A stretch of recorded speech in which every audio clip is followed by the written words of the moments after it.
Newunya awo yakola ku kamera essaawa omukaaga ogw'ekiro kamera ezo zikola gwoba tolaba bantu batambula mu kikoosi wakiri n'okubirako abapatro gye bali n'obagamba abaye muveeyooko eyo gye muli waliwo ate bano bendaba ku kamera batambula mu kikoosi essaawa 8 ogw'ekiro guno simanyi wa gye balaga tusaba tuyambagane ne security dark sports security ebeerewo ekyokubiri Jinja City muyambe security muteeka amataala ku nguudo ekibuga tekirina mataala oluguudo luva kwamba koto kudda mu Jinja awo nga ku nalufenye eddwaliro ly'abaana amataala gaali gaakangaawo agasola naye muga Katonda kati oyitawo ekiro n'otya n'okutya tewali ngeri security gyegenda kumaaningibwa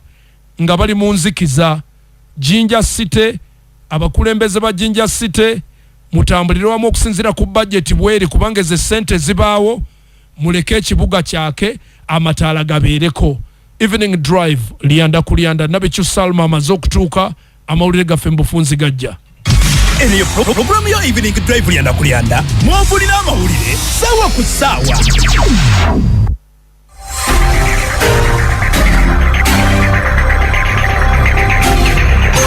Eniyo amawulire ku sawa zile 11 n'ekitondo Jitushwako Stanbic Bank kati abakozesa flex pay wallet mwenna musobola okwewola sente z'amangu okutuukira ddala ku mitwalo 5 okusinziira nga bw'ozza okozesa enkola eno n'olwekyo embeera bw'eba ekukutte squeeze nga weetaaga sente mu bwangu kitereeze ne flex cash quick loan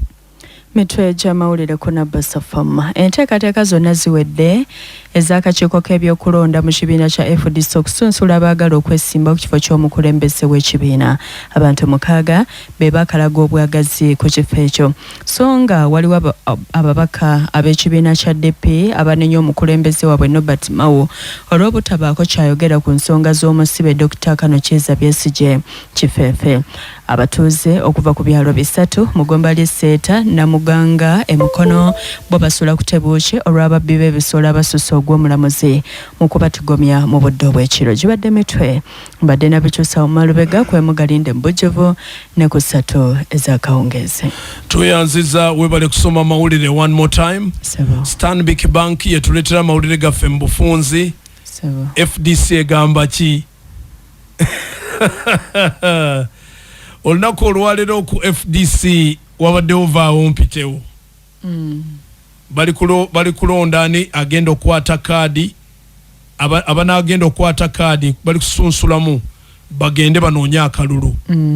era olwaleero walabiseewooko basatu omwo mubadde Patrick Oboy abadde party president jukira nti semateeka wa FDC oli bw'aba abadde mu kifungo ekyo nga president n'aba nga akomawo mu kalulu mu kifo ekyo kyennyini asooka n'akwata obuyinza bw'ekifo ekyo n'abugaba n'abuggyako so Patrick Oboy akomyewo mu kalulu empapula ze n'ebisaanyizo tebibaddeeko nduulu yonna owookubiri abadde Nandala Mafaabi abadde Secretary General kakati ayagala kwata kifo kitegeeza abalina olabika mu kalulu ne presidenti we abaddeko ayitibwa Patrick Oboy waliwo owookusatu bamuyita Masiko Dani azze naye nga talina mpapula talina bisaanyizo era agambye nti agenti we bamunyazeeko ebbaasa omubadde banka silipu ya banka jukira bonna badde menti okusasula milioni 5 mu banka bamunyazeeko empapula bamunyazeeko risiiti so n'asaba electoral commission ya FDC mwongere akadde kyetutannaba kumanya sigala ng'oli ku NBS radio amawulire gaffe mu bufunzi ne banafa ba Stanbic Bank togeza kwata ku radio